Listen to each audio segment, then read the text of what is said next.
with your baby mama, hope your skin is black as midnight. And take you right there, I can put you in the bins. I can balance out your chakras. Fornication is a sin. We can fuck our name regardless of our father or the... I bought the car back when I was 21. It was completely NA.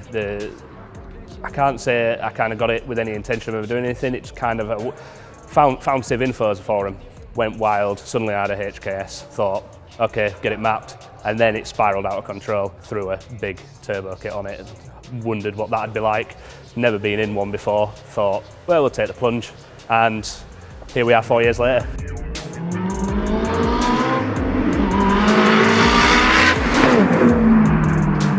I wanted to have a look around and see who'd got what reputation for what and where and when. Basically, whenever I asked, I said, who's the best tuner I can go to have this done?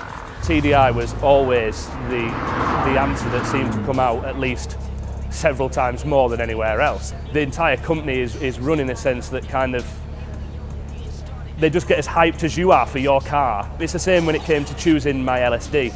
I was like, what LSD? Should I get an M Factor, should I get a Quave? And he went, no, you want a Wave Track. And I just went and got a Wave Track. I didn't even second guess it because I had no reason to think that he's not suggesting buy my own TDI one. He's saying this is, from my experience, this is going to be the best one. Like, you can always tell a company by the way that they act after you've had stuff done, they're long-lasting customer service, and they're being absolutely mint all the way through. So I feel like I made the right choice. So I went to TDI to do the NA tune. At that point, kind of told me about how they can boost them, all the things that they can do with them. And in all honesty, I asked for Paul's advice. I says, what would you do if it was your car? Would you turbo it? Would you supercharge it? And he went turbo all day long. The first drive, so it had been in TDI for they said it would be up to 2 weeks. It took them nearly 3 to get it perfect and get it right. I had a smile from ear to ear, and my girlfriend at the time was just as white as a sheet, and she literally sat me down and made me promise to be careful with the car after it, and that's kind of stayed with me since. But it was wet, so it's kind of hard to gauge, but on the drive home it was just on power, off power, on power, off power, all the way back to York. And I just went through so much fuel in the first couple of weeks. It was unreal trying to drive it, but it still to this day can scare the piss out of me, if I'm honest.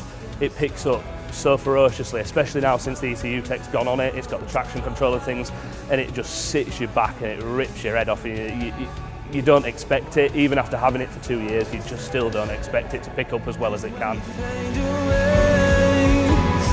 Most people say that putting a lot of power, 400 horsepower like that, this has got through front wheels. The internet will tell you that you're never going to get that power, you're never going to use that power, it'll be an absolute waste of time. If you've got sticky tyres, a good setup, a good diff, you can get it down. I just think it's this myth that people believe that we're still in the 80s with Vauxhall Novas. The proof's in the pudding. People get in my car and they don't understand how it's putting it down as well as it is. With the EcuTek, foot flat to the floor, and you can just let it do its thing, and it just pulls through, all the way through. And yeah, you can feel the power coming in and out as it's trying to find the grip, but eventually it grabs it and it'll just go like nothing else. And it's so linear, and it sounds insane. Screamer pipe on that, it bangs and bangs and flames, and it's good fun. It's everything to me at this point, so love the car. Wouldn't change it for the world.